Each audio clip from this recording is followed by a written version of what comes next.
आज का complete one liner current affairs देखते हैं।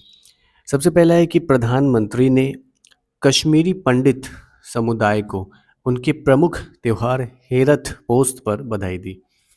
तो यहाँ पर इम्पोर्टेंट क्या है कि हेरथ पोस्त जो है एक त्योहार है जो कश्मीरी पंडित के द्वारा मनाया जाता है।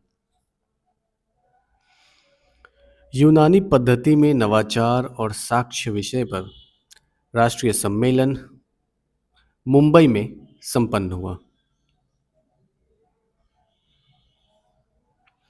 भारत सरकार ने गुजरात में सीबीडीसी यानी कि सेंट्रल बैंक डिजिटल करेंसी आधारित डिजिटल फूड कूपन पायलट की शुरुआत की।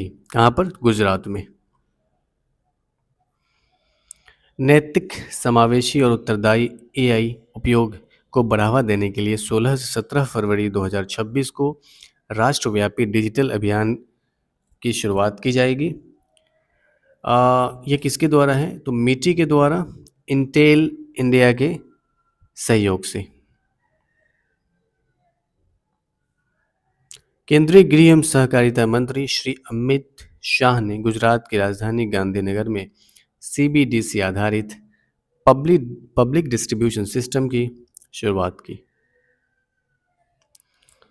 उत्तराखंड के हिम क्रीड़ा स्थल औली ने देश में पहली बार की नाइट स्कीइंग। किसने? तो उत्तराखंड के हिम क्रीड़ा स्थल औली ने। भारत सरकार ने वर्ष 2030 तक बाल कैंसर में 60% सर्वाइकल दर हासिल करने का लक्ष्य रखा है। कब तक? तो वर्ष 2030 तक। किसमें? तो बाल कैंसर में। कितना प्रतिशत सर्वाइकल दर? तो 60%। हाल में जो है कि G4 विदेश मंत्रियों की पहली आभासी बैठक संपन्न हुई। G4 में कौन कौन से देश आते हैं? तो India, Germany, Japan and Brazil. India, Germany, Japan and Brazil. Bangladesh के चुनाव परिणाम के बाद जमात इस्लामी बनी दूसरी बड़ी पार्टी। पहला कौन है? तो बांग्लादेश नेशनलिस्ट पार्टी।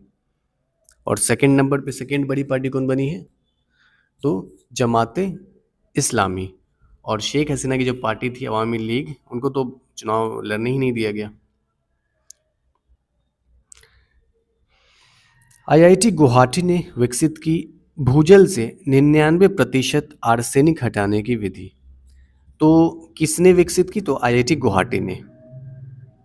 क्या विकसित की? तो भूजल से आर्सेनिक हटाने की विधि। कितना प्रतिशत तक? तो 99% तक। और मेथड का नाम क्या था? तो इलेक्ट्रोकोगुलेशन। चंडीगढ़ में 24वें दिव्य कला मेले का उद्घाटन।